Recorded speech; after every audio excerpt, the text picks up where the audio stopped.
Dobar dan i dobrodošli u prvo izdanje F1 Crowcasta, podcasta posvećenom svemu F1. Obrađivat ćemo teme kao što su aktualna događanja, obrađivat ćemo utrke, davati svoje osvrte na njih. Radit ćemo razne top rang liste naše, kao što su naš najdrži vozač ili naš najdrži automobil, bolid. Uz to bavit ćemo se i sa povijesti. Ne zaboravi kontroverze.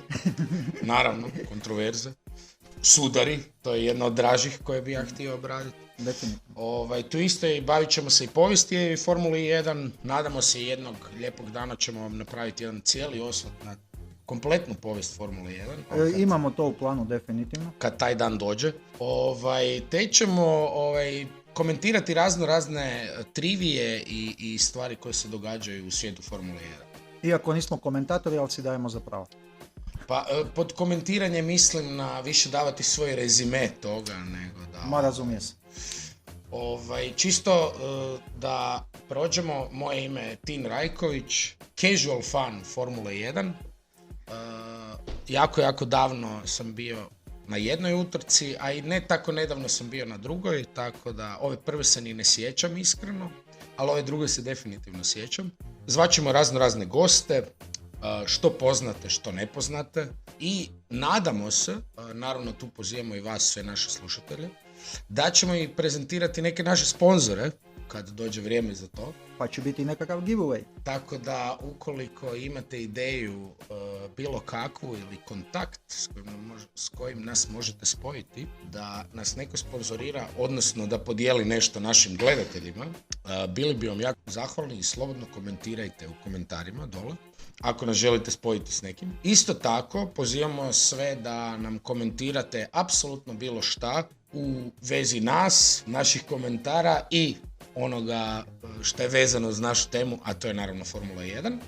Svakako nam lajkajte program, subscribeajte se. A share posebno cijenimo. Share posebno cijenimo, definitivno. Shareovi su nam jako bitni, ali dosta o nama i o tome. Idemo mi odmah na naše teme koje smo pripremili. Prvo ćemo se baviti nekakvim laganim uvodom u sljedeću sezonu. Nakon toga ćemo proći aktualne vijesti, onoga što se događa u svijetu Formule 1, a onda ćemo najaviti ono što nam dolazi u sljedećoj epizodi i probat ćemo vas ne zadržavati predugo na ovom podcastu. S čime krećemo, kolega? Pa ja bih krenuo sa timovima, odnosno sa onime što očekujemo u sljedećoj sezoni. Jako blizu smo nove sezoni i kreće nam cijela priča 21.2. u Bahreinu, gdje ćemo konačno vidjeti da li je Ferrari napravio poštenu mašinu ili samo pričaju gluposti, da li je Red Bull i dalje bolji od svih kao što je bio i prošle sezone, da li je Mercedes napravio ikakav pomak, vidjet ćemo imamo i dva nova tima na praktički. Novo imenovana, nazovimo to tako. A nazovimo ih s novim timovima. Ajde, imamo i par novih vozača i sve, ali evo možemo krenuti redom. Pa evo, ako ćemo napraviti nekakav osvrt, čisto da se predstavim, ja sam Ivan Miočev, hardcore fan Formule 1. Nisam imao prilike biti ni na jednoj utrci Formule 1 kao moj casual kolega fan tim, ali ove godine će se i moj san ostvariti. Ovako, kao što svi znamo, u Formuli 1 imamo 10 timova. Do sada smo vidjeli već predstavljanje nekakvih timova koje su izašle u ovih proteklih tjedan dana, do 10 dana. Pa krenimo od početka. Prošle godine na 10. mjestu završio nam je Haas, a i ove godine je Haas prvi imao predstavljanje svoga bolida. A i po samim komentarima glavnog voditelja momčadi, ne Guntera Steinera, jer ni Guntera nemamo više, to je isto jedna tema. To je opasna tragedija. A Yao Komatsu je najavio da očekuje da će Haas biti zadnji i da nema nekakvih prevelikih očekivanja od njih i da će biti to još jedna slična sezona kao ona 2021. dok nisu tokom cijele godine imali razvoj bolida nikakav. Pa onda od Haasa ništa ni ne očekujemo. Nakon njih... Mislim, kad smo već kod Haasa, samo da te prekinem na sekundu, meni se nikako ne sviđa ta njihova vozačka postava, da ne kažem gerijatrijska, ali reći ću veteranska. To im je jedino što imaju dobro u momčadi. Ali čekaj, mislim, možemo se ove teme malo kasnije dotaknuti, ali Budemo. ja mislim da tu ima stvarno na tržištu solidnih vozača koji bi mogli Ima, ali ajde vozit. budimo realni, ko želi voziti za Haas? Pa, neko ko želi u Formulu 1. Da. Ali to vi kolega znate sigurno puno bolje od mene. Ja ću onda sad preći na jedan, s obzirom da smo krenuli od 10. mjesta, ajmo skočiti odmah na prvo. Ajde, ti ćeš s prvog, ja ću do zada. Tako da, prošle godine znamo ko je bio prvak, Red Bull Racing, Verstappen i Perez su trenutačno glavna, odnosno vozači, s tim da po mojem mišljenju to će se jako, jako brzo promijeniti, jer ne očekujem, barem ja osobno, da će Perez dugo ostati u Red Bullu, a Verstappen znamo da ima ugovor još Do 2028. do 2028.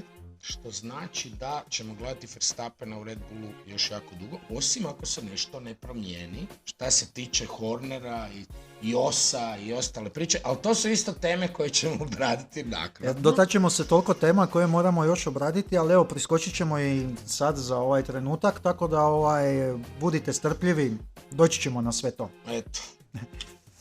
A onda krenimo sa 9. mjesta, kad si ti krenio od prvog, ja ću krenuti od zdola, pa ćemo se naći negdje u sredini kolega, tako to biva. Jel?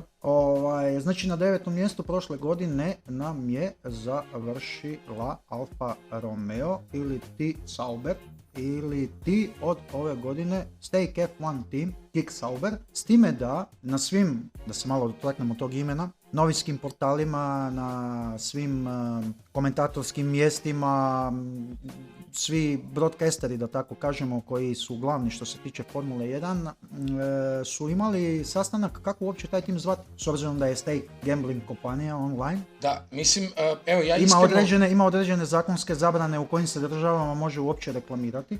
Da, znam. Dolazimo do problema da od 24 utrke ove sezone 10 utrka se neće smiti zvati Stake. Znači nećeš moći imati nikakav natpis, ni Stake logo neće nikakav biti, Stake logo, nikakav natpis, znači na kontejnerima, na kamionima. Dobro, trenutačno sad, koliko znamo, se zovu Kick Sauber. Kick Sauber za sada stoji, da, i tako je F1 je stajao Kick Sauber. Ali mislim, svi znamo da ćemo ih zvati Sauber. A zvaćemo ih Sauber na kraju, da. Na kraju dana to je Sauber. Što se tiče njih... Od kad je Sauber, mala trivija, kad je on ušao u Formulu 1, otprilike? Znači, Sauber je osnovan 1970. godine od strane Petra Saubera u Švicarskoj, kao inženjerska tvrtka koja se bavila motosportom. Prvu svoju utrku u Formuli 1 su imali sa velikom nagradom Južnoafričke republike 1993. godine. Eto. Vidite kako moj kolega Ivan sve zna, ko mala enciklopedijica Formula 1, uopće ne moram Google otvarati. Tako da to je to što se tiče Saubera. Tu mi je jako žao jer se to izgubilo jedno ime. Jer Sauber je ipak nešto što je prati nas, reći ćemo hardcore fanove F1 ili ljubitelje ovog sporta. Sauber je bilo ime u sportu, jako mi je teško to objasniti. Znaš da je jedno ime koje je poznato u sportu, koje je renomirano u sportu i ne samo u Formuli 1 i ti ga prodaješ, doslovno, prodaješ prava na imenovanje svog tima. Pa dobro, mislim, meni jedino... Ali dobro, i toga ćemo se dotaći. Ja nemam apsolutno niš, sponzor je sponzor, ako su mislim, ajmo realno.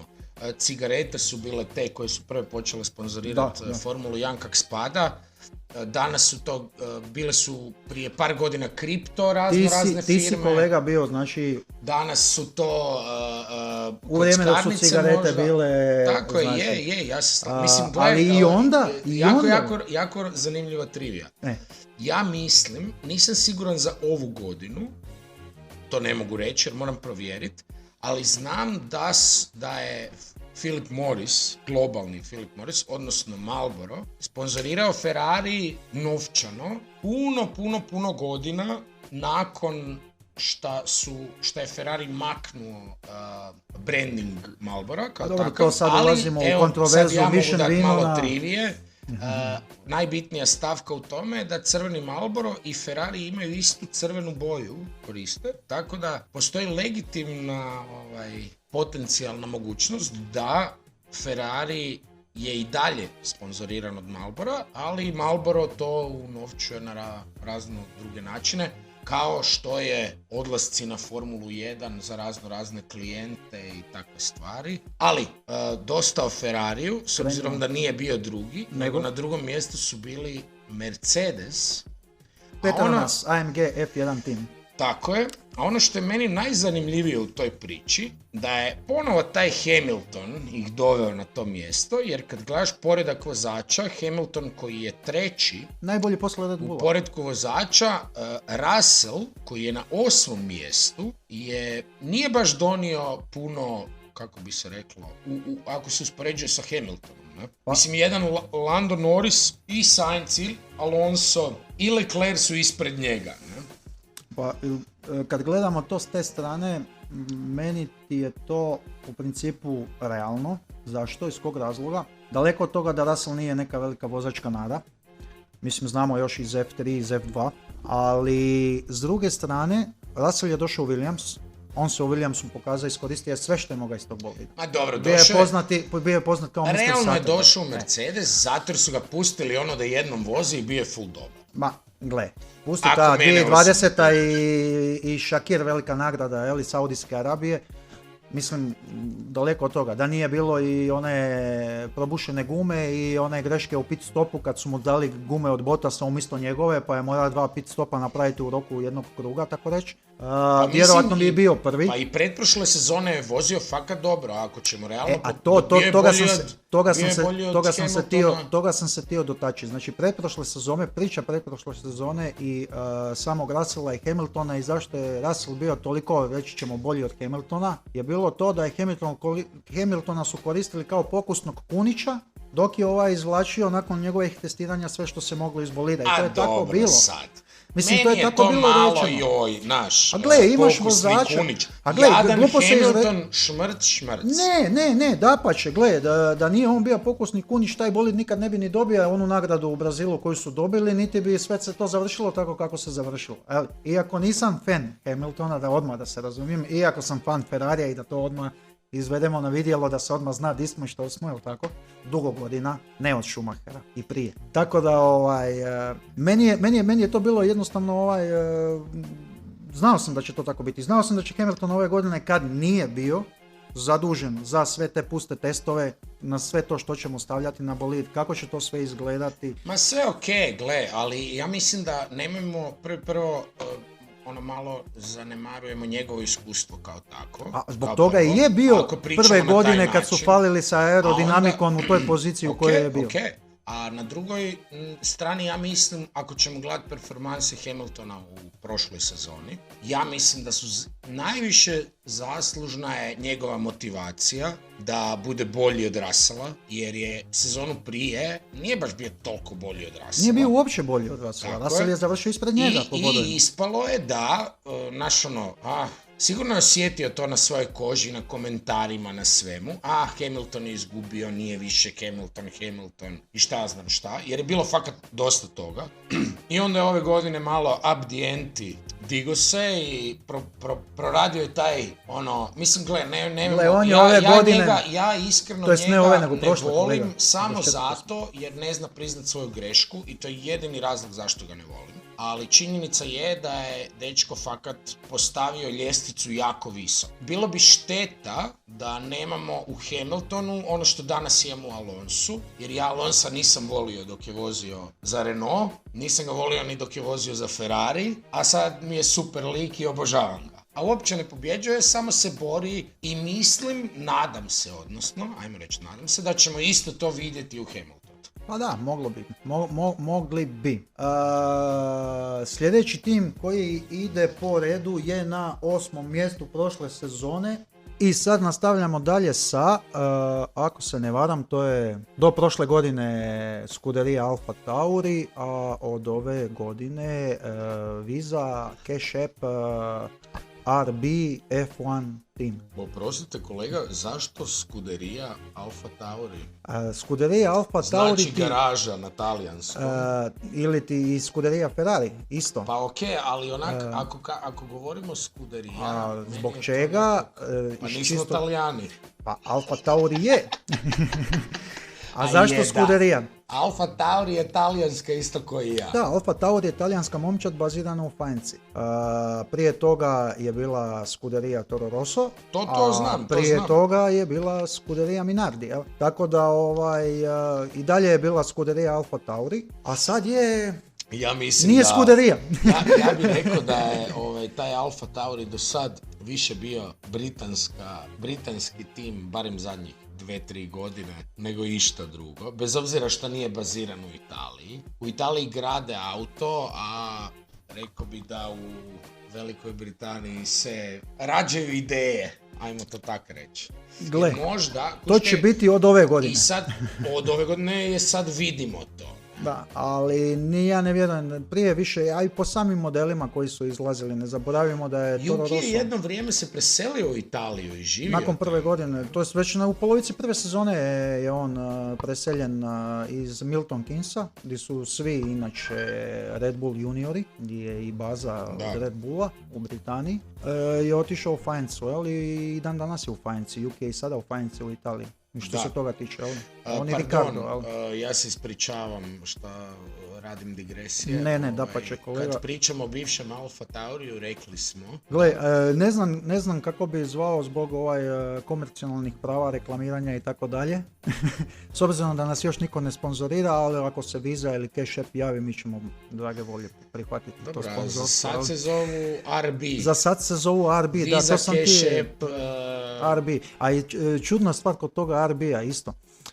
Kad pogledaš kompletan upis, znači koja je izdala FIA, imaš naziv momčadi, imaš tvrtku koja je, ili ti kompaniju koja je vlasnik momčadi, imaš naziv bolida i imaš pogonsku jedinicu. Ne? I sad, zanimljivo kod ovoga, naziv momčadi je Visa Cash App RB F1 Team. Momčad koja je vlasnik tog F1 tima je Racing Bulls Spa iz Faenze u Italiji. Pa dobro, ali mislim Racing Bulls... A momčad je rekla da oni nisu Racing Bulls. Šta znači RB, mislim... Kuš, ali oni nisu Racing Bulls. Iskreno ću vam reći, meni uopće ne paše taj cloak and dagger moment gdje se skriva pravo vlasništvo i gdje se glumata da je neko drugi vlasnik i nije, i dotaknut ćemo se toga još sigurno, ali mislim da je kad gledaš jedan McLaren na primjer, ili jedan Aston Martin, to nisu timovi koji toliko ovise o kompanijama kojim prodaju mašine. A Haas kojeg smo prvog spomenuli, pa taj bez Ferrarija i Dalare ne bi uopće imao bolid. Da, došli smo, da. Haas pogotovo, okej, ali zašto je ovo u ovoj situaciji? Imamo dva tima, realno, danas, za koje možemo reći da su A i B tim, ne? Ali, od određenih, ono što Mercedes radi savršeno po meni. Sa McLarenom, sa Aston Martinom, sa Williamsom. Da, ali nemaš osjećaj da niti jedan od tih timova nije njihov. Pa nije Williams najviše, ali najviše ovisi o njima, ali nije njihov u tom smislu, nikad nije... Kad gledaš isto odnos, na primjer, Ferrarija i Haasa i Zaubera, da. Sad, pogotovo kad su promijenili ime u Sauber, opet imaš osjećaj da, barem što se brandinga tiče i cijele te priče, imaš osjećaj da to nisu isti timovi. Ono što Red Bull griješi u cijeloj ovoj priči po meni je da radi B tim sam sebi i ne odmiče se dovoljno. Ali niko tu ne osporava da je Scuderia, Toro Rosso, Alfa Tauri, RB, B tim Red Bulla. Oni su vlasnici tog tima. A zašto su vlasnici? Vlasnici su toga jer nakon 2005. od kad su oni ušli u sport, ušli su s velikim novcima, kad je Scuderia Minardi došla do propasti, sam Bernie Ecclestone je došao i molio je Dietricha Matešića pokojnog da kupi Minardi da ne propadne iz sporta. I dozvolili su im. Slažem se, ali evo sad imamo situaciju gdje postoji... ali franšiza je kao takva dozvolila tu situaciju. Postoji kupac koji želi kupiti tim i dotaknut ćemo se te teme. Tako je, definitivno. Možda danas, možda sljedeći put. Ali da li je taj kupac spreman platiti novce s koji je procijenjen ovaj tim? Ne znamo, ali Red Bull ne želi prodati svoj B tim. A ne, Red Bull će prodat svoj B tim, samo što Andretti, Cadillac nikad neće izaći sa milijardom i 200 milijuna ili milijardom i 300 milijuna koliko su oni procijenili svoju momčad. Mislim, sigurno je došlo dok jedan Haas koji bi definitivno trebalo maknuti sa grede umjesto Andrettija. Preći ćemo na te teme. Ali dobro, oprostite na digresiji. Malo radimo digresiju.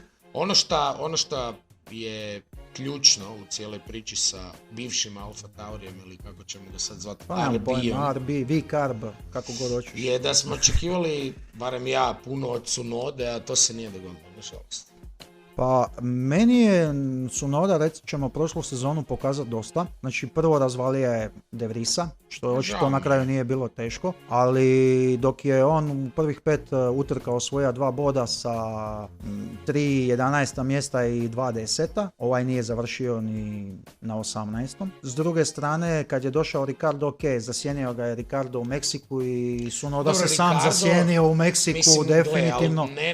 Ali s druge strane tu imamo jednog Liama Lawsona koji je ušao doslovno bačen u bazen sa piranama. Evo to doslovno tako je taj vozač bačen u Formulu 1. Znači izvučenje iz jedne formule i stavljanje u drugu. Nemam loše mišljenje o njemu, nikako. Mislim u svojoj drugoj utrci je osvojio 2 boda za Alfa Tauri sa 8. mjestom u Singapuru.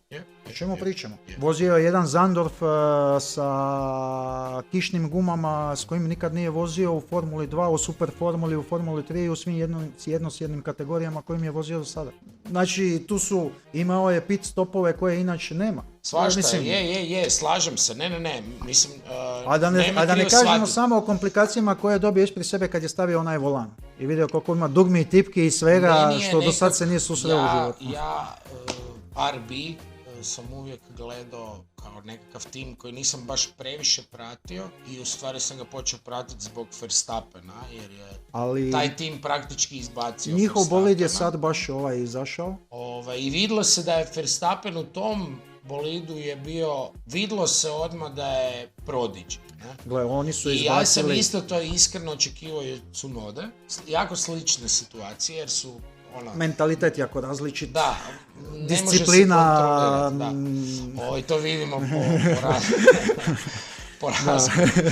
Ali, da ne dužimo Ali mislim samo da te prekinem da će ove sezone dosta oni napredovati i mislim da će možda osvojiti to 5. mjesto i čak i preskočiti Alpine. Iz čistog tog razloga imaju RB19 od prošle godine praktički kad ga vidiš stari bolid od Red Bulla. Da. I o tome, toga ćemo se isto dotaknuti. U svakom slučaju, na 3. mjestu, vraćamo se sad na vrh ljestvice, nam se nalazi dotični Ferrari. Scuderia Ferrari. Koji po meni, kao i uvijek, odnosno u zadnjih ne znam koliko, iznevjeruje svoj legacy i sve ono što reprezentiraju. Ali ako ništa drugo, reći ću da ove godine su manje možda radili grešaka nego prošle. Pardon, više nego pretprošle.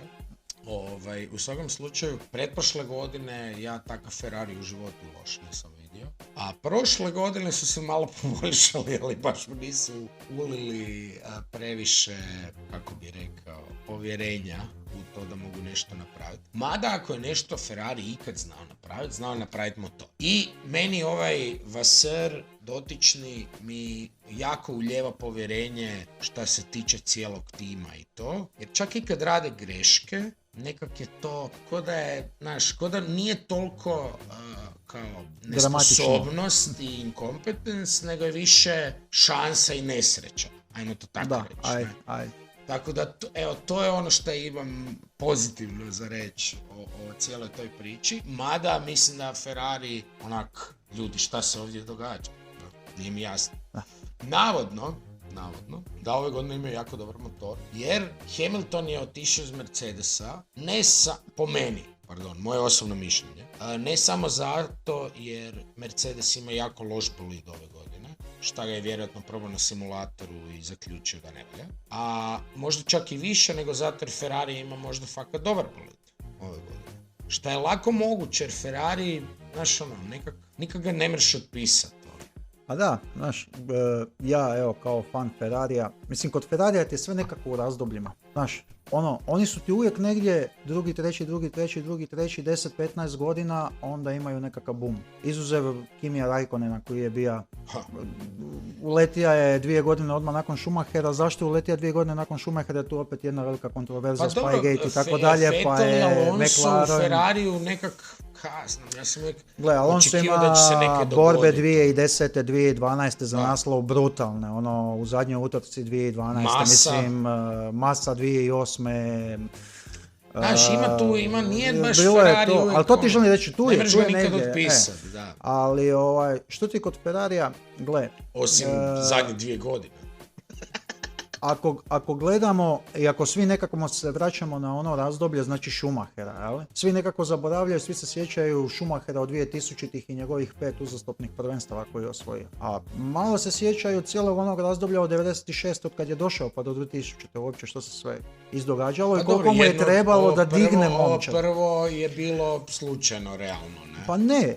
Mislim, imali su sreće. Ne, Schumacher je htio doći u Ferrari. I on je došao u Ferrari, ali on je povukao određene ljude sa sobom. Znači iz Benettona je s njime došao Ross Brown. Da. Njih dvojica su doveli Jeana Tota. Kad se stvorio Sveti Trojac. Dobro, nisu oni dofurali Jeana Tota. Pa gle, to ti je sve. Ne bi ovaj došao da nije ovaj ima Schumachera, da nije bio ovaj Britanac koji zna složiti ovo. Dobro, što je složio Bennett. Dobro, nije imao ona priča znaš... da je Niki Lauda nagovarao Schumachera da ode u Ferrari.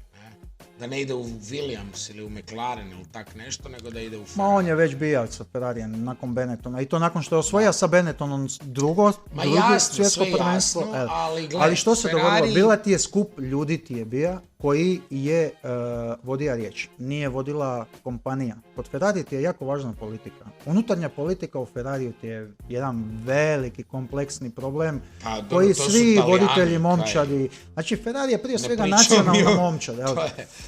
To su Talijani, isto kao i njihovi klubovi, nogometni i sve ostalo što im ne funkcionira ili sad imamo situaciju gdje je taj trojac kad se raspa, 2 godine za redom se nešto događalo, a onda nakon toga je došao taj Kimi i onda tu je Ferrari bio, ali nije bilo kako je pokojni Ciro znao reći, nije se to galvaniziralo. Znaš, nije bila ta galvanizacija, nije bilo tog pokreta ujedinjenog. Jel? Dobro, u svakom slučaju... I sad, što ti želim nastaviti samo? Sad ti se događa situacija da napokon malo su popustili Vaseru, ali i nadovezat ću se na ovo tvoje Hamilton u Ferrari. To ćemo posebno obraditi, ali ono što je meni... Ali njega je doveo John Elkann. Sainz je dalje u Ferrariju. Ali njega je doveo John Elkann, nije ga doveo Fred Vasseur. Zbog čega je to važno? Od kad postoji Ferrari kao Scuderia Ferrari, od kad pokojni Enzo Ferrari se dogovorio sa Fiatom i proda kompaniju, a ondašnji vlasnik Fiata mu je ostavio vlasništvo nad timom i da on isključivo raspolaže timom i određuje što će i kako će biti. Ali... Po prvi put u povijesti ti se sada događa da isti taj praunuk, izvjesni John Elkann, je sve više u unutarnjoj politici same Scuderie Ferrari, samog F1 tima. Ma dobro, ali ne kompanije. Ali ja ti sad pričam, nisam to htio reći. Svašta ti se tu događa.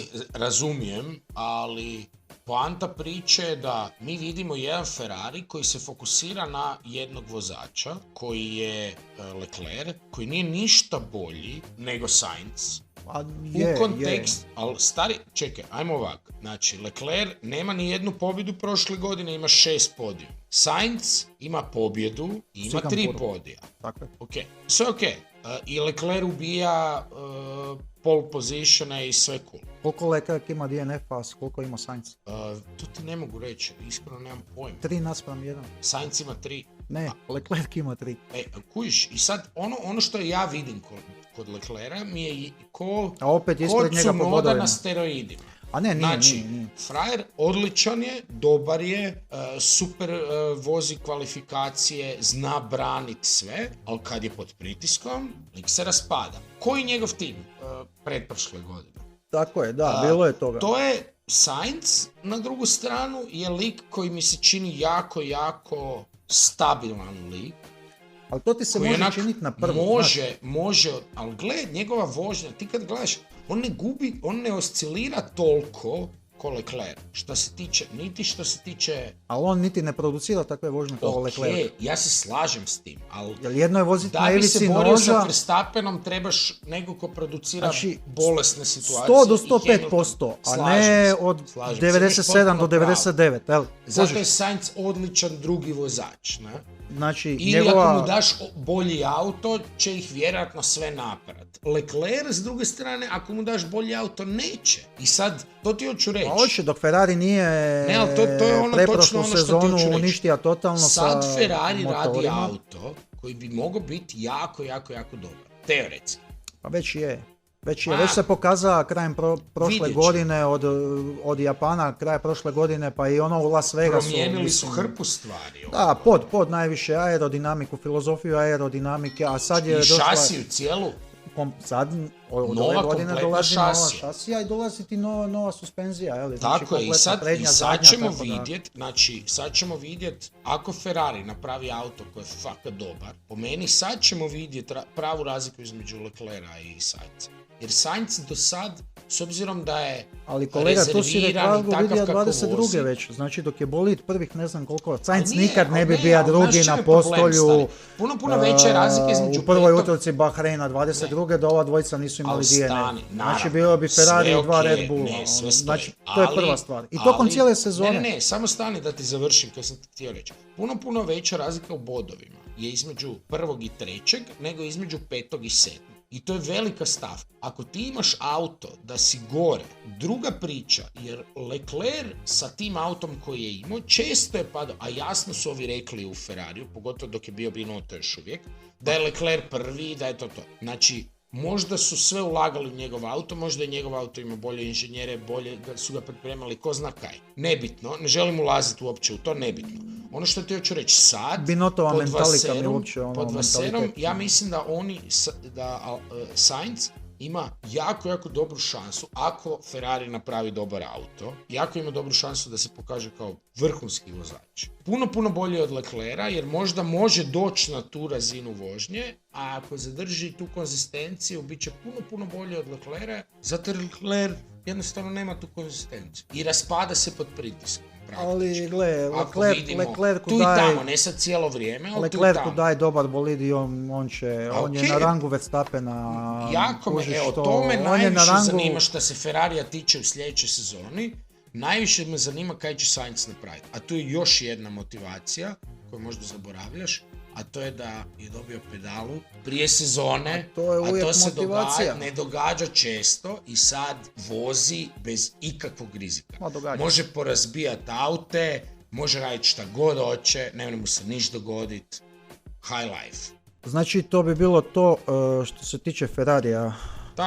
Za sada. Vidit ćemo, još će biti tu dosta priče, vjerujem. Pogotovo oko Hamiltona i svega i ponašanja na stazi, ali ja mislim da bi im bolid trebao biti jako uspješan. Hamiltona i toga ćemo se dotaknuti još. Ali krenimo sada dalje. Sljedeći na redu ko nam je sljedeće godine završio na 7. mjestu, a to bi bio Williams sa svojim velikim skokom nakon već ne znam koliko godina za redom dok je grijao klupu nazad ili 9 eventualno. Iskreno ne mogu vjerovati jer očekivao sam da ne bi ništa napravili. Baš su pomeli konkurenciju od ozada. Ali nije, gle, očigledno je bilo od zadnjih par godina od kad je Dorlington tu preuzeo, od kad više nije familija Williams i od kad su neki konkretni novci došli i od kad su neki konkretni ljudi počeli voditi momčad kao James Vowles i vozači kao što je Alex Albon. Da, ja iskreno, to mi je jedan od antipatičnijih vozača. A dečko ima sad taj put koji ima, ne mogu reći da mi je mada zadnje vrijeme, ne mogu reći, zadnje vrijeme fakat, ne mogu reći, fakat nije loš. Ja ga gledam kao korektan tip sa dvije noge na zemlji. Nakon svojih eskapada kojih ima i ovo što je prošao, tako ga nekako gledam, sad mogu gledat samo da može ići prema gore, što se toga tiče. Što se tiče Williamsa, ja mislim da bi oni trebali zadržati ovu 7. poziciju sljedeće godine. Možda će biti nekakvih promjena da će neko drugi ići sa 8. 9. prema gore, a neko od ozgora dolje, ali oni bi se tu trebali zadržati, ne vjerujem da će ići dalje od možda 8. 7. mjesta što se toga tiče i njihove su projekcije isto takve. Njihov je plan izgraditi infrastrukturu koju imaju i uložiti u to prvo, da bi došli na razinu momčadi koji su oko njih, da bi onda sa 2026. i sa novim pravilima kojima ćemo imati, novim motorima, kompletno novim bolidima, ono što se kaže udariti dobro i krenuti u sezonu. sad vidit ćemo. Albon definitivno ima još jednu godinu, odnosno bilo je da ima jednu godinu, još 24. u Williamsu, ali po zadnjim sad informacijama koje dolaze i koje su izašle iz zadnjeg intervjua sa James Vowsom, da on ima i 25. zapravo potpisan, odnosno vjerojatno je to opcija bila 1+1, ali momčad je odlučila da će ga zadržati i za 25. Tako da je od 25. slobodan, što opet zanimljivo je od 25. je slobodno mjesto u Mercedesu. Da. Tako mada, gle, ne znam, meni Albon, da, ne znam, nikad ga, sad, evo, velim, kao što sam rekao, ove sezone je fakat pokazao drugu priču i fakat je vozio jako kvalitetno. 27 od 28 bodova od Williamsa. Ma ne, 13. mjesto nije za zanci. 22-0 u kvalifikacijama naspram Strolla, Sargenta. Ne, svaka mu čast, ne kažem ništa. Ja, što mislite o Logiju? Hoće Logi Ber ove godine pokazati nešto konkretno? Ne zaboravi, Logi Ber je bio jedan od najboljih kvalifikatora u F3 i u F2. Sargent, da.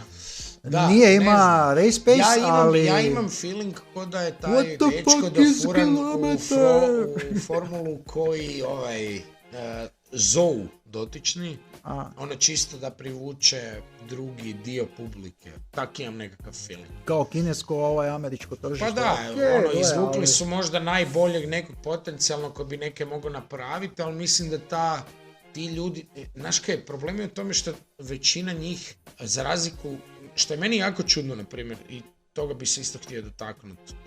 Na primjer, vozači iz Finske, koji su jako zastupljeni u Formuli 1, dolaze ne vozeći karting. Oni voze karting, da, ali oni doma voze aute i gluposti i takve stvari. Voze zakoni i u Finskoj i u inače nordijskim zemljama su takvi da ne znam, oni vozačku polažu par godina, oni prolazu sve. Ali u svakom slučaju... Ali ne, to ti želim reći, oni ti prolaze sve načine, znači od driftanja do svega, uopće dok dobiju vozačku. Ok, ali jako slična situacija u Americi, gdje ti voziš te aute, navlačiš, jako im je zastupljena te utrkivanja i to. Ok, oni nemaju toliko zavoje i te stvari, više se vole drag raceati, cirkularne utrke gledati, takve stvari. Ali na kraju dana mi je jako čudno da ne mogu isproducirati ozbiljno dobrog F1 vozača koji će kao konkurirati na kartingu generalno. Znaš, ti kad pogledaš, europski karting je krem de la krem kako ući u Formulu 1. Ako imaš klinca, šalješ ga u Francusku i Njemačku da vozi ligu. Mali od Kimija Raikkonena je već sa 6 godina sada osvojio nekakve utrke. Ubija Mali. Ubija. Ko zna, ne? Tako da čekajmo, kroz 4-5 godina ćemo već znati za njega. Jos Verstappen je savršen primjer čovjeka koji je svog klinca pustio da radi kaj hoće ko klinac i dobio je to što je dobio. Ne bi ja to tako stavio, znaš. Pa ne, puštao ga je da vozi, omogućavao mu je da vozi jako ozbiljne stvari, jako mlad. Bio je najmlađi u jako puno ja bi to više postavio da mu je priuštio mu je da prolazi treninge koje niko u njegovoj dobi ne bi prolazio, ali dobro, okej. Sad smo se malo zapeli, pričali smo o Williamsu. U Williamsu, ali nema veze. Ali da, u stvari, ja od Sargenta ne očekujem praktički ništa. Ja mislim da će možda osvojiti koji bod ove sezone. Mislim da će pokazati više nego prošle. A sad koliko je to više, mislim dosta da se makne sa 21. mjesta od 20 vozača u poredu svjetskog poda. Da. Tako da... Gle, Albon će pokazati svoje, sad ćemo vidjeti kakav će biti bolid. A mogo bi biti jako dobar po meni. Jer fakat su prošle godine bili prilično konkurentni što se tiče brzine. Mislim, vidjet ćemo. Da. Ne znam. Koji nam je sljedeći? 4. po redu? 4. mjestu. Kao što je moj kolega rekao, njemu najdrži na 3. Meni trenutačno najdrži na 4. McLaren. Ja sam jako puno očekivao od njih prošle godine i malo sam se razočarao, mogu vam reći. reći. Baš mi je bilo žao. Ne znam, ja mislim da su iznenadili svih prošle godine McLaren. Da, ali fakat sam očekivao da će biti u top 3, evo iskreno. Baš čak sam očekivao da će pobijediti Mercedes. To bi mi bilo onako baš daleko najdraže. Gle, prekasno su krenuli da bi došli do toga ali baš. Da, jako i ovi teško. su previše morali DNF-ova imati da bi se to sve tako izdogađalo. Sve okej, ali da su pokazali... Meni su Piastri i Norris vjerojatno možda dva najzanimljivija, kako bi rekao, vozača na gridu. Piastri isključivo, da. Mislim, Norrisa znamo, Norrisa znamo. Da, mislim, užasno, na primjer, meni je Norris, ako bi birao, često te ljudi pitaju za kog navijaš. Ako fakat moram izabrati nekog, izabrat ću Norrisa. Nekak za njega navijam, ajmo reći, ali nije da navijam kao baš sad full za nekog, jer kao, ne znam, nekak mi je to... Privrženost na stranu, ne? Da. Ali Piastri mi je, na primjer, kad Piastri pobjedi Norrisa, ja sam opet sretan, zato jer nekak gledam, mali se probio, došao je tu i napravio ovog lika koji fakat dobro vozi. I užasno je konsistentan i fakat je dobar. Ali na koji način on je došao pod tim ugovorom, to je bila toliko halabuka oko njega, ma dobro, ovo sa Alpinom i cijelom pričom, znači, da. Ti si uzet kao nekakav vozač, znači već ti je stavljen pritisak prije nego što si došao u sezonu, a on je ušao takve hladne glave. Ne, odličan je. Baš ga vidiš tako, s dvije noge na zemlji, da, tako skuliran. Da. Da bi rekao da čovjek vozi već, 20 godina, a ne da je prvi put svoju formu. Doslovno. Da, to ima dosta veze sa Mark Webberom. Ali činjenica je, mislim, ako voziš Formulu 1 i sposoban si ostati skuliran s hladne glave... Ja mislim da njega Webber istrenira... Mislim da ti to jako, kako bi rekao, jako veliki eset u cijeloj toj priči, jer užasno je medijski i politički tvrdo i sve jako tvrdo, a mali je fakat cool i vozi odlično. Gle, kažem ti, njega vodi, ili menadžer mu je, kako god hoćeš, Mark Webber. Znam, da. A mislim, njega je Webber istrenira, stari moj. Webber ga je i prebacija iz Alpina u McLaren. Da. A što je Webber prošao sa Red Bullom u vrijeme Sebastiana Vettela i tako dalje, mislim, ako je ko ikad naučio što je medijski pritisak i tako dalje. Ma dobro, mislim da je Webber bio odrasli klinac u toj cijeloj priči s Vettelom, ali meni on bio užasno negativna figura u to vrijeme. Da pače, Vettel mi je bio jako cool, a ovaj mi je bio ajde, lik. Mali je bolji od tebe, makni se. To sam ja razmišljao u to kad gledaš sa strane, da, kad uđeš malo dublje... Znaš, isto koji odnos sa Verstappenom i dotičnim Perezom danas, ne? Znaš, svaka čast, sve je tu super, ti si dugo tu, ali daj, mali te pere, makni se. Razvija sam totalno jednu novu tezu, zašto se Ricardo vratio i zašto je toliko nismo ga se toliko dotakli vezano uz RB dok smo bili na RB-u, ali totalno mi je neki novi film, neki novi moment koji uopće nigdje nema na netu za sada. Prezentirat ćemo ga u jednom prilikom kad se budemo sjećali. Uglavnom da, što se tiče McLarena, ja jedva čekam 21. da vidimo šta će biti, kako će biti, jer toplo se nadam da će nastaviti gdje su stali prošle sezone. Pa da, i nastaviti u nekakvom pozitivnom smjeru.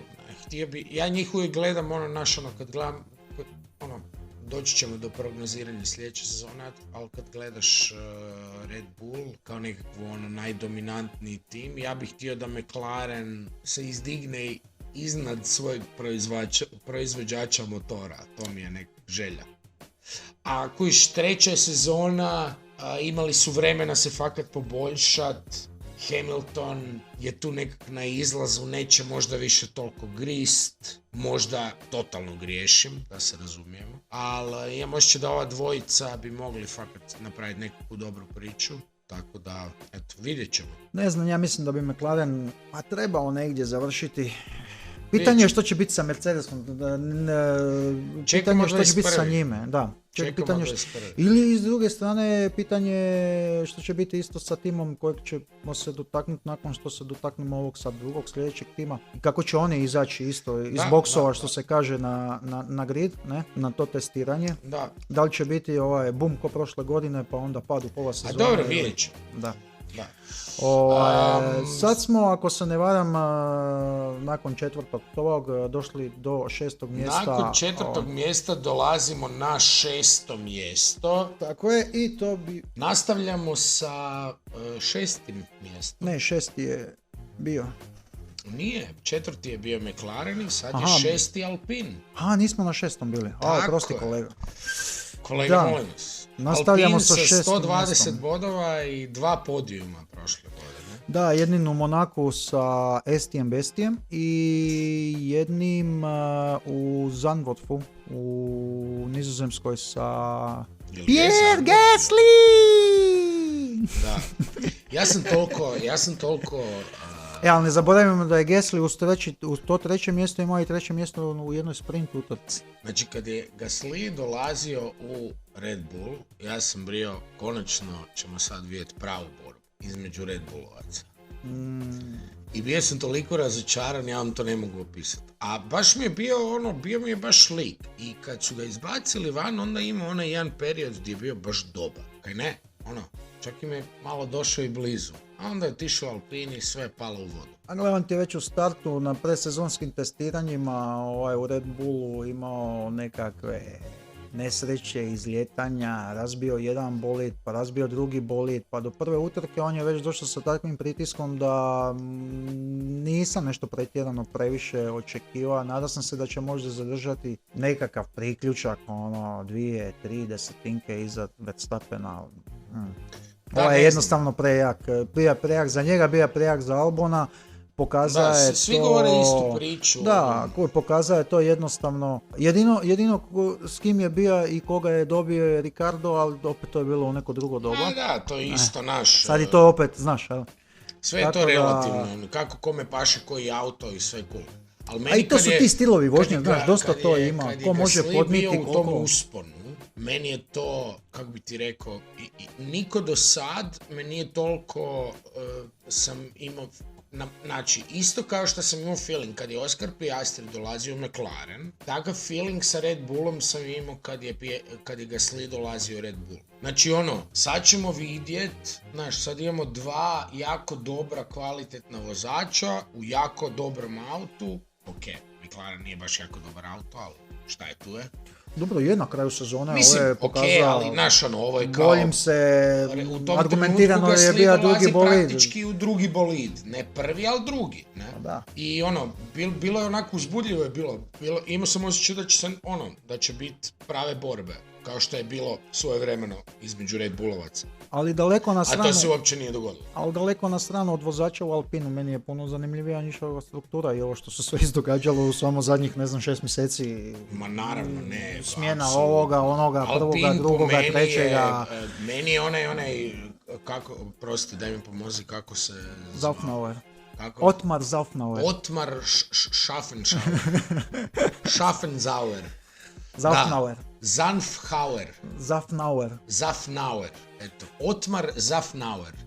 U svakom slučaju, ova priča sa Piastrijem i kako je on se ponašao, uopće mi nije tim boss kalibar niti. Znači, on je izgubio njega, izgubio Alonsa. Ne pričamo o govoru, ovo ponašanje prema medijima i sve. Da. Znači, ponaša se kao uciljena klinka od 13 godina. Užas, ja se sjećam kad sam išao u osnovnu školu, jel ga ima pravo tužiti ima, hoće dobiti tužbu. Mislim daj, ajde. Kako se možeš tako ponašati? Dečko je napravio kaj najbolje za njega, našao si je bolji deal i budi čovjek oko toga, nemoj biti ogorčen, znaš, nekak mi je, tužit ćeš ga, ok, tuži ga, jel to stvarno nešto što ćeš plasirati u medije? pokušavati uništiti karijeru dečku prije nego što je uopće počela. Meni to fakat nije okej. Nije on mogao uništiti njemu karijeru na taj način. Ma ali blatio ga je kao prevaranta, pričao je da je ovo, da je ono. Da, nije baš uložili bilo su uopće puste milijone u njega. Mislim što na neku ruku je istina. Gle, ja nemam ništa protiv, to je u redu, ali to je nešto što ćeš rješavati na sudu. Ono što tim boss ozbiljnog tima kaže po meni je želim mu svu sreću u njegove budućnosti i nemam više komentara. Ako nemaš neke lijepo reći za njega. Ne? I nemojmo biti ono... To je sad od osobe do osobe, ne? Pa nije baš, jer tim boss je tu da donosi, prvo i osnovno motivira ljude koji su ispod njega, a onda sve ostalo. A ti ne motiviraš nikoga ako si ogorčen, ako neko želi otići iz tvog tima. Iz bilo kojeg razloga. Znaš, nekak mi je to... Ne znam. Meni Alpine uvijek, pogotovo kad su se rebrandirali Alpine i taj koncept dva Francuza u francuskom timu, bilo mi je jako cool. A je. I onda su dofurali ovog lika i sve mi je to nekak bilo ok, baš im ne ide dobro, ok. I onda ova cijela situacija sa Piastrijem meni je pokopala taj tim u moje percepciji osobno baš mi se ne sviđaju. Oni su od svog početka uvijek bili nekakav mid, ali ono doslovno midfield team. Nije Renault je s Alonsom osvojio ozbiljne stvari. Osvojio je 2 svjetska prvenstva dok je... Mislim, nije osvojio sa Renault, osvojio je Renault s Benettonom, a kupio je taj Benetton, a onda ga je brandirao Renault. Benetton je, ajmo reći, bio mega sponsor, ali Renault je radio... nije Benetton bio Benetton je bila momčad koju je Renault kupio. Ali Renault je napravio ozbiljnu priču. Renault ima ozbiljnu priču u Formuli 1, daleko od toga. Nemojmo se zavaravati. I kroz povijest. Renault prvi je doveo uopće turbomotore u Formuli 1 prije bilo koga. Ali njihov poznati T105-ica boli. Ono što ti hoću reći, meni Alpine kao koncept i kao brand i njihovi vozači, bez obzira koliko ne volim Ocona, jako mi je antipatičan kao vozač i kao persona u Formuli 1. Prenasilan je u svemu. Da, ali opet kažem, Alpine na papiru bi trebao biti jako, jako dobar tim. Trebao bi. Jer imaju sve. I marketinški, i imaju i novce, imaju i ozbiljnog proizvođača koji stoji iza njih. Renault bi trebao biti francuski Ferrari. Tako, to je ono, da, to je u suštini državna momčad. 50% Renaulta drži svoj motor, država. Imaju sve svoje. Ajmo. Ono što ima Ferrari, to isto ima i Alpine. U istom tom pogledu. Kužiš, jako mi je žao da je... Prvo mi je žao da Renault nema drugi tim, nego da Mercedes ima... A da Renault ne daje nekom drugom mašinu kao šta... Umjesto da Mercedes da 3 tima, htio bi da Renault daje jednom od ta 3 tima. Renault se uništio od 2014. od kad su došli hibridi. Renault je od 2010. do 2013. Vettel sve što je osvojio Red Bull osvojio sa Renaultovim motorom. Naravno, da, sve jasno. I ovaj rebranding, kad su radili rebranding onaj Renault, kad su povukli Ricarda i to, ja sam isto mislio onako, fakat će biti, znaš, nešto će biti od toga. Imao sam jako pozitivan feeling, jer Renault mi je tim iza kojeg bih htio stati na neki način. Znaš, Renault kao brand mi se jako sviđa i uvijek imam osjećaj da su Francuzi bili ti koji guraju granice u modernizaciji automobilizma kao takvog. Ne pričam sad o Formuli 1. Okay. I nekak, a s obzirom da nisam fan Ferrarija, htio bi imati nešto što je i nisam fan Mercedes. Svi su fanovi Ferrarija. Ja nisam. Ni Mercedes ni Ferrari mi se ne sviđaju kao timovi. I onda mi je Renault bio, znaš, ta treća opcija iza kojeg bih htio stat, ali nikad mi nisu bili cool. Uvijek na papiru to dobro izgleda, a na kraju ispadne bez veze. Ne? A ovaj otmar mi je totalno ubio cijelu priču, samo zato jer...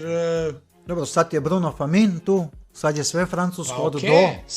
Sad ćemo vidjeti šta i kako se događa, ali žao mi je, opet ću ti reći, polažem velike nade u Alpinu 2026. Jer mislim da Francuzi kao takvi trenutačno imaju jako, jako dobru ekonomsku situaciju. Mislim da bi mogli isfinancirati taj tim kak spada na neki način. Zanimljiv je bolid ove godine sad na prezentaciji, ovo što su pokazali, mislim morat ćemo se dotaknuti i ovih livreja ili nedostatka livreja na bolidima. Isto karbon igra, to mi je trebali bi im staviti obaveznu određen dio bolida koji mora biti, boja, definitivno se slažem s time, ne zanima me. Znači, to je isto dobra tema za skini si težinu bolida na druge stvari, znači pričamo o 1 kilogramu, da je bolid cijeli obojan, razlika o 1 kilogramu, ti meni kažeš da na cijelom bolidu ne možeš naći nigdje drugdje 1 kilogram, nego da ćeš ga skinuti u boji, i onda ćeš mi dati crni bolid, sa nekakvim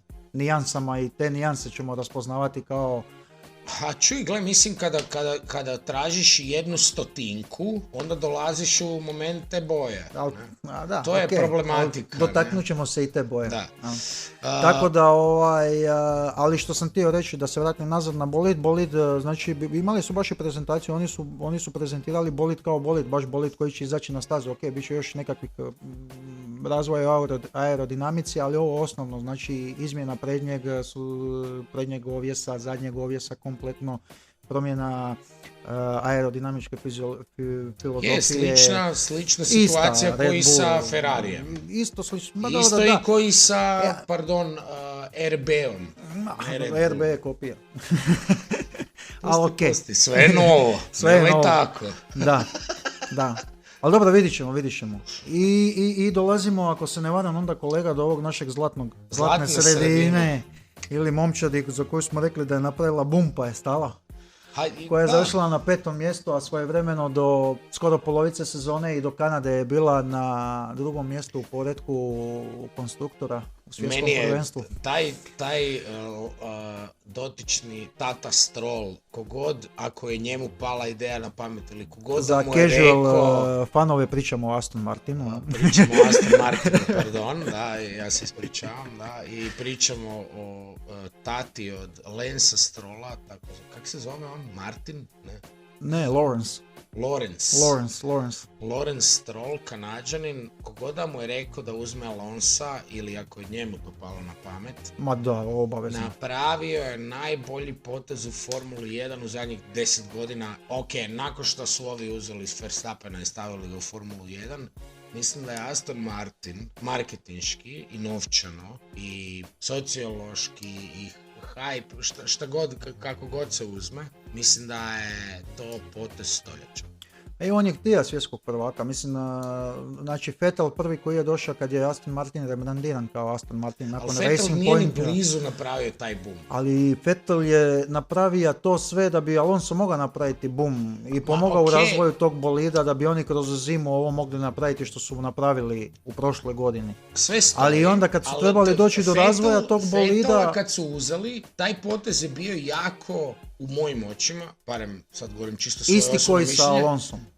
Ne, totalno krivo, sad ću ti reći zašto. Jer uzeli su Vettela i meni je to izgledalo konak malo publicity stunt, hoćemo nekoga da nauči malog Strolla da vozi i hoću nekog da mi radi sa inženjerima da su svi motivirani. Ali nije i to. Njega Lawrence... Ja nisam imao feeling da je Vettel došao tamo u taj tim osvajati postoj. Ne, on je došao graditi to. Ok, u redu. Isto kao što je i Schumacher svojevremeno otišao Mercedes i kaj ti ja znam kaj je takva situacija.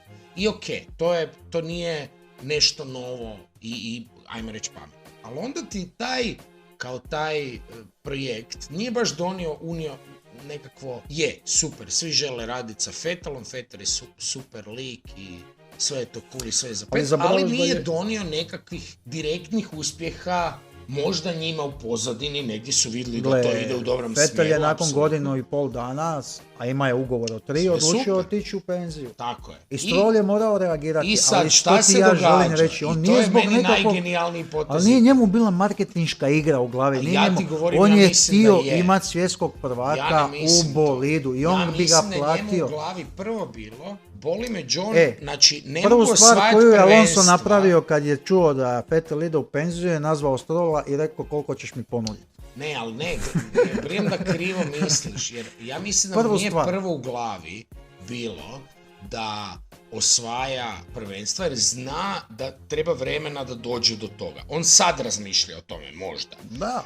Ali ono što je napravio sa Alonsom, on nije išao u modus operandi kakav je išao sa Vettelom, hoću da ga da mi uči sina, da poboljša tim, da radi ovo, da radi ono. Mislim da kad je uzimao Alonsa je bio radim PR boom, svi vole Alonsa, boli me John, ako ništa drugo prodat ću majice i dresove. Ja sam Svi mislio da je vole to Alonsa. napravio. Mislim, za Alonsa se I zna da je kao mislim crna da je ovca puno Formule 1.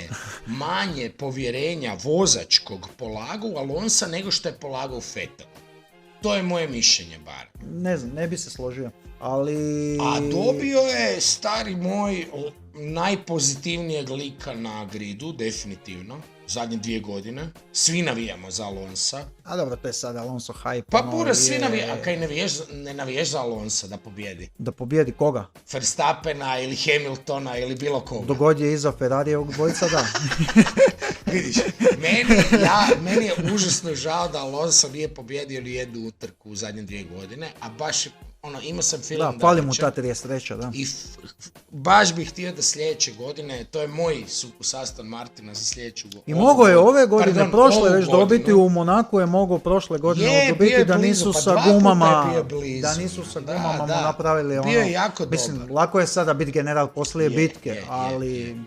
Sva sreća da nije vozio za Ferrari, jer onda to ne bi ni vidjeli. Ne bi ni vidjeli definitivno. Da je vozio za Ferrari, završio bi ko... Kako mi je drago da Charles kao Leclerc, jedan od velikih fanova Ferrari i dalje si voljan priznat greške. Pa ne, pa mislim, pa tvoj tim te izludi, pa ja ti ne mogu... To je ljepota Formule 1. Ja ti ne mogu opisati koliko sam ja kose počupao zbog Ferrarija i Derase. Slušaj me, ali u nogometu nikad neko neće priznat na taj način grešku, znaš.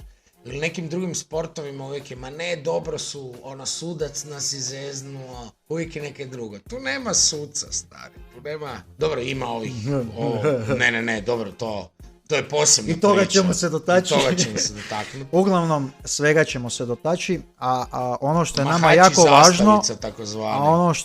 nama jako važno, je da se vi dotaknete komentara, da se dotaknete šeranja ovog podcasta, da ga lajkate ako vam se svidio, i ako nije, čisto da bi nam ste mogli reći što vam se nije svidjelo. Da, točno to. Treba neko dobiti otkaz možda, ili je nešto krivo radimo. Režija se ne čuje, ali doći će i režija na svoj red. Isto, ono što je, vidite, siva sad, eminencija. Kad smo već kod toga, tu postoji jedan mladi gospodin koji sjedi u tišini i komuniciramo s njim isključivo preko... Pogledom ispod obrva. Pogledom, a ne znam uopće zašto je to tako, ali evo, hoćete ga vi predstaviti, kolega, ili ću ja? Naš dragi kolega u režiji Goran Zorija, bez njega ovo ništa ne bi bilo moguće, da se odmah razumijemo. Ako je ova glazba u pozadini koju ćete čuti loša, isto nam komentirajte, ili ako je dobra, isto nam komentirajte, to je naša originalna produkcija od mladog gospodina, tako da Eto. To bi I bilo sad to. Kad smo prošli, to bi bilo to od onoga što smo rekli da ćemo proći.